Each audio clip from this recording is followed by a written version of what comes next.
नमस्ते। आजको भिडियोमा यसमा पहिला स्ट्याटिकमा थियो, अब डाइनामिक्समा रिप भर्सनको लिएर आएको छु। रिप भर्सनमा कसरी यसलाई जोड्ने राउटर टु राउटर, त्यसको लागि फर्स्टमा चेक गरौँ सो आइपी प्रोटोकल्स कुनै छैन। अब म यसलाई रिप भर्सनमा गर्छु। रिप भर्सन दुई थरीको हुन्छ, RIP version 1 RIP version 2। RIP version 1 तपाईको त्यो VLSM जुन भेरिएबल लेन्थ सबनेटिङ मास्किङ हुन्छ त्यसलाई सपोर्ट गर्दैन। अनि भर्सन 2 ले दुईटैलाई सपोर्ट गर्छ। भन्नाले क्लास फुल र क्लासलेस र VLSM दुईटैलाई सपोर्ट गर्छ। अनि लेखाइमा मात्रै फरक हुन्छ। अनि यो रिपले के गर्छ भने 16 वटा राउटरलाई कनेक्सन गर्छ। त्यही भएर यसको नेक्स्ट हुप भनेको 15 लेखिरहेको हुन्छ, किन 16 वटा राउटर हुन्छ, नेक्स्ट हुप भनेको अर्को हुन्छ, त्यही भएर यो 15 लेखिरहेको हुन्छ। अब यो कन्फिगरेसन गर्नको लागि के गर्नु पर्यो भन्दाखेरि ग्लोबल मोडमा छिरेर यसमा रिप भर्सन 1 मा के गर्नुपर्छ र रिप भर्सन 2 मा के गर्नुपर्छ त्यो डिटेल भन्छु। पहिला रिप भर्सन 1 मा के गर्नुपर्छ भन्दाखेरि यसमा पहिला रिप राउटर रिप लेख्नुपर्ने हुन्छ। राउटर रिप अनि पहिला म भर्सन 1 को कुरा गर्छु। राउटर रिप लेखेपछि भर्सन 1 आफै बुझिन्छ। अनि यसपछि तपाईको के गर्नु पर्दैन, नेटवर्क अनि यो यहाँबाट कुन नेटवर्क आइडी छुटेछ त्यसको नेटवर्क आइडी हाल्दिनु पर्छ। जस्तै यो यता छ, यसको नेटवर्क आइडी यो 0 गर्दिने, यसको यो नेटवर्क आइपी दिँदैछ, यसको नेटवर्क आइडी यो लास्टमा 0 गरिदिएपछि नेटवर्क आइडी हुन्छ। त्यही भएर यो चाहिँ सिम्पल हुन्छ। तपाईको स्ट्याटिक्समा हुपहरु लेख्नु पर्ने हुन्थ्यो, कहाँबाट कहाँ गयो। यसमा केही लेख्नु पर्दैन, जुन राउटरमा छ त्यसको नेटवर्क आइडी कतिवटा छुटेछ त्यो मात्र लेख्नु पर्ने हुन्छ। सकियो। यति लेखेपछि यो चाहिँ सकियो। त्यस्तै सबै राउटरमा त्यही गर्नुपर्ने हुन्छ।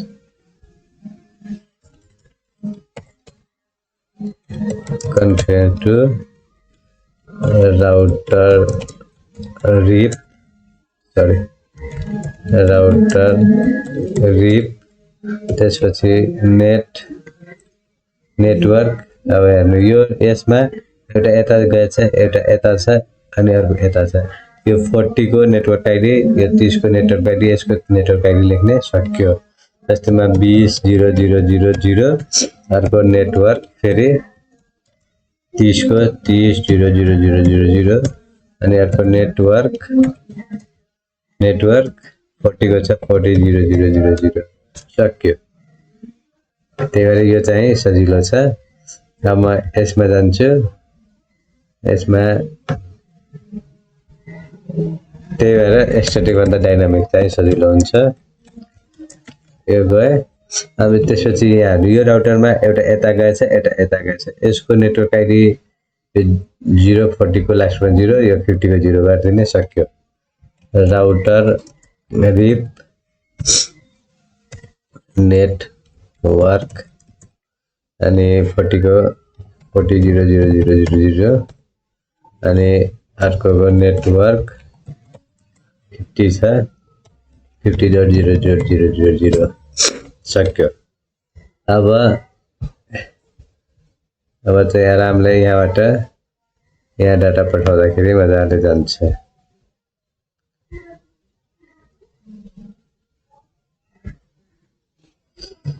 पिङ यो कम्प्युटरसँग कनेक्सन गर्छु 15.0.0.2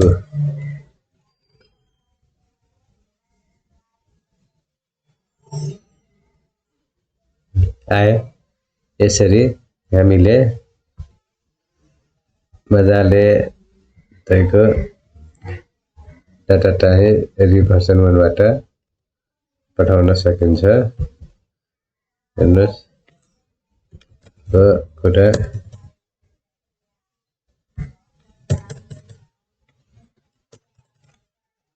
सो आइपी प्रोटोकल गऱ्यो भने यहाँ हेर्नुस् राउटिङ रिप 9 सेकेन्ड यो के गर्छ भने यो राउटरले आफ्नो छिमेकी राउटरलाई नेबर राउटर भन्छ 30 सेकेन्डमा आफ्नो डाटाहरु ट्रान्समिट गरिरहन्छ एभ्री 30 सेकेन्डमा यसलाई आफ्नो इन्फर्मेसन दिइरहन्छ यसरी यसले दिँदाखेरि यदि 6 चोटी पठायो डाटा पठाएपछि यदि यसलाई डाटा पठाइरहन्छ 6 चोटी पठायो भने यदि कुनै रिस्पोन्स गरेन भने त्यो रिस्पोन्सिङ टाइम नै होल्ड टाइम 180 भन्छ भन्नाले 30 * 6 180 भयो अनि त्यस्तै प्लस आफ्टर 240 लेखिरहेछ जुन यो के छ भन्दाखेरि यो 8 चोटी पठायो 6 चोटी पठायो कुनै रिस्पोन्स गरेन 7 चोटी 8 चोटी पठाउँछ 2 चोटी अरु पठाउँछ यदि यसले काम गरेन भने यसको यो राउटर छैन भने बुझ्छ र यसले अर्को राउटरको काम यदि गरिरहेछ अर्को राउटर छ भने त्यो राउटरलाई यसले डाटा सेन्ड गर्न थाल्छ त्यसलाई चाहिँ फ्लुस्ट आफ्टर 240 भन्छ invalid after 180 second hold time second भनेको त्यही 6 चोटी पठाउनेलाई यदि पठायो भने रिस्पोन्स गर्ने होल्ड टाइम हुन्छ त्यसलाई यदि लास्टमा कामै गरेन भने त्यसलाई नै इनभ्यालिड आफ्टर त्यो लेखिरहेछ नि 180 सेकेन्ड त्यो पनि भनेको त्यही हो यसरी हामीले रिप भर्सन 1 बाट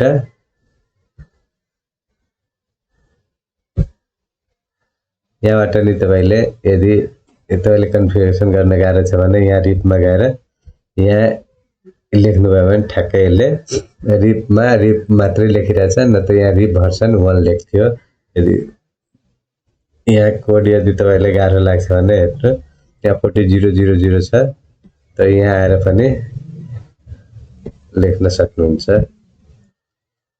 म यो यहाँ छु तपाईलाई यदि लेख्न गाह्रो लागिरहेछ भने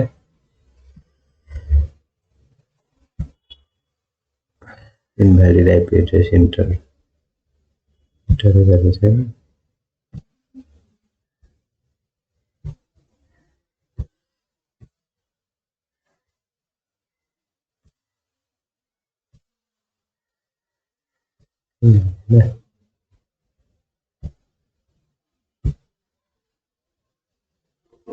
सरी यहाँ लेख्नु पर्ने हुन्छ 40000 लेखिदिने अनि एड गरिदिने यहाँ आउँछ अनि फेरि यहाँ 50 वाला लेख्ने 50000 अनि एड गरिदिने यसमा कोड छोड यदि आएन भने तपाईले यस्तो गर्दाखेरि पनि यो चाहिँ काम गर्छ यसरी रिप भर्सन 1 हामीले रिप भर्सन 1 बाट चाहिँ तपाईको data transfer router to router configure गर्न सक्छौं अब भर्सन 2 मा के फरक छ भन्दाखेरि अब यसले यदि हटाउनु छ भने मलाई यदि यसलाई हटाउनु छ भने के गर्नु पर्यो भन्दाखेरि कन्फिगरेसन मा जाने नो राउटर रिप गरेपछि यो सबै हट्छ हैन सो आइपी प्रोटोकल्स छैन हटाउन पनि सकिन्छ यसको पनि मैले चाहिँ यहाँबाट हटाउँछु सबै हटाउनको लागि नो राउटर रिप लेख्न सक्यो यसको नि हट्यो अब यसको पनि हटाउनको लागि नो राउटर रिप सक्यो अब यो सबैको हाम्रो सो आइपी प्रोटोकल्स छैन अब म चाहिँ रिप भर्सन 2 कसरी कन्फिगर गर्छ त्यसको लागि अब के गर्नु पर्यो भन्दा कन्फिगरेसन जाने यसमा के गर्नुपर्छ भन्दाखेरि सीएम लेख्ने राउटर रिप यो सीएम त्यसपछि यसमा भर्सन जुन हुन्छ यसमा भन्नुपर्ने हुन्छ भर्सन 2 को लागि अनि त्यसपछि नो अटो समरी लेखिदिने त्यसपछि यो दुईटा लाइन थप्नु पर्ने हुन्छ भर्सन 2 किनभने यो भर्सन 2 हो, त्यही भएर भर्सन 2 को लागि हाल्नुपर्ने हुन्छ र नो अटो समरी लेख्नुपर्छ। अनि सेम बाँकी सेम हो नेटवर्क। यसमा हेर्नुहोस् यो 10 20 को छ, त्यही भएर 10 0 0 0 0 0 20 0 0 0 0 सरी नेटवर्क लेख्नु पर्यो। यसमा यही सजिलो छ नेटवर्क। अब कहाँ के गयो त्यस्तो हेर्नु पर्दैन, सिम्पल जाने हो, सक्यो यो। अब यो राउटरमा पनि सेम के गर्नु पर्यो भन्दाखेरि पहिला राउटर रिप, म चाहिँ रिप भर्सनको गरिरहेको छु भनेर राउटर रिप लेख्नु पर्यो। त्यसपछि भर्सन 2 को लागि हो, त्यही भएर भर्सन 2 लेख्नु पर्यो। No auto summary sorry no auto summary, त्यसपछि नेटवर्क आइडी लेखिदिनु पर्यो। नेटवर्क आइडी यसको लागि यो 30 यो 10 20 यो 40 तीनटै त्यो वायरतिर कुन गएछ त्यसको नेटवर्क आइडी हाल्दिने हो 0। त्यसपछि नेटवर्क 20 को छ 20, त्यसपछि नेटवर्क 40 को छ 40, सिम्पल भयो, सक्यो। अब यसको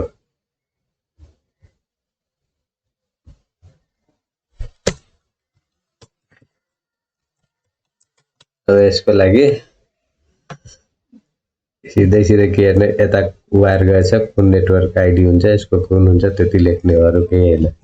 राउटर रिप, त्यसपछि भर्सन 2 युज गरिरहेछ, त्यही भएर भर्सन 2, त्यसपछि नो अटो समरी, त्यसपछि नेटवर्क लेख्नु पर्यो। नेटवर्क यसको छ 40 को अनि 50 को छ 40, अनि त्यसपछि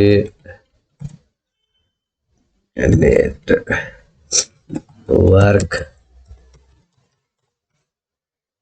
50 को छ, सक्यो।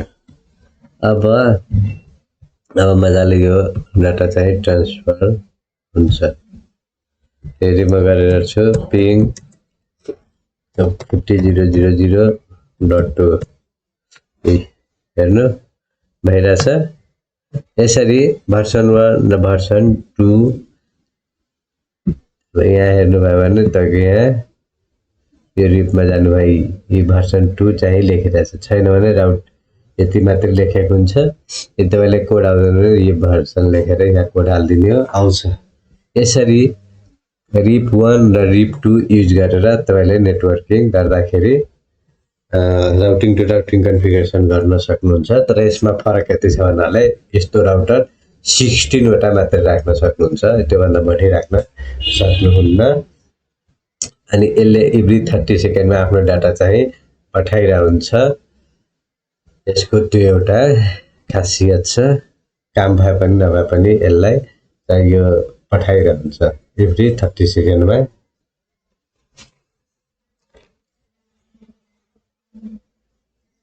यसरी हामीले रिप युज गरेर कन्फिगरेसन गर्न सक्छौं। बस, थ्यांक यू।